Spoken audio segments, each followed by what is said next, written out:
والله اتخضيت لما سمعت تامر الجيار وهو بيقول تيك توكر. تيك توكر بس عندي خبرة، مش عندي ناس ورا الكاميرا.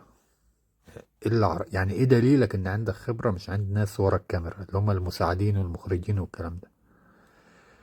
مبدئيا يا عم تامر، لازم تكون دايما فاهم انت ليه الناس بتتابعك. اقول لك يعني انت كتامر الجيار للناس بتتابعك لانك انت راجل عندك 50 سنة، وبتحاول وبتعمل محتوى من زمان، ومحتوى يعني ملوش اي لازمة بأمانة. فاهمني؟ فالناس قدرت حتة انك انت بتحاول، والناس بتتنمر عليك. انت فاهم الفكرة؟ فتعاطفوا معاك، دي الفكرة. لكن عندك خبرة مش عندي ناس ورا الكاميرا، مفيش. مفيش. ده اسمه وهم التفوق. انك انت لو انت مفكر في دماغك انك انت عندك خبرة في المجال ده عموما، فانت لا، فكر فيها تاني.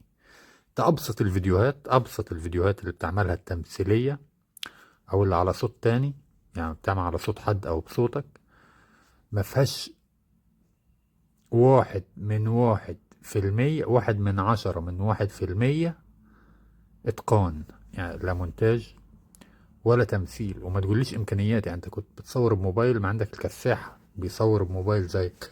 شوف المونتاج. بالنسبة للأداء، أجيب لك حد أداء كويس؟ أكيد في، يعني أكيد في ناس أنت عارفهم أدائهم كويس. أنت لا أداء كويس ولا مونتاج كويس ولا الناس ت...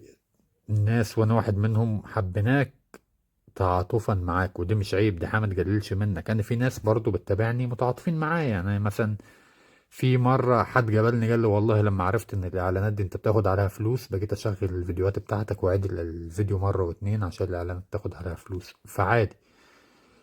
لكن اللي مش عادي انك تفكر انك انت موهبة، وكمان الموضوع يعلى معاك وتصدق نفسك لا لا لا يا تامر، مش كده. مش كده بصراحة. يعني احنا كنا بنتعاطف معاك، انت راجل 50 سنة، وعيال صغيرة عندها 12 سنة 13 سنة بتتنمر عليك وبتشتمك وبتاع. الوضع ما كانش لذيذ، فالناس بتدعمك وبتحبك عشان كده. لكن انت عندك خبرة مش عند ناس ورا الكاميرا والكلام ده كله مفيش. بأمانة مفيش. ويا رب ما تشوفش الفيديو ده. مش عشان حاجة والله، عشان مش حابب انك انت تزعل. يعني انا بخاف على زعلك عشان اللي احنا قلناه من شوية ده. الكلام ده انا بقوله ليه؟ عشان انت اللي بتتفرج لما توصل لأي حاجة او تحقق اي حاجة في حياتك، سيبك من الغرور ووهم التفوق وان انا اللي مفيش مني وبتاع. لا عادي خالص. يعني انت ممكن ما يكونش ليك فيها في اي مجال وتضرب وتعدي، يعني بتحصل يعني. فاهمين الفكرة؟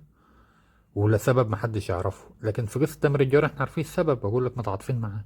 لكن انت في مجالك او اي حد ممكن الدنيا تظبط معاك فوق المعتاد، ويكون السبب انه ربنا عايز كده. يعني ما اعتقدش في سبب يعني اكبر من كده ممكن ينجح اي قصة، ان ربنا عايز كده بس.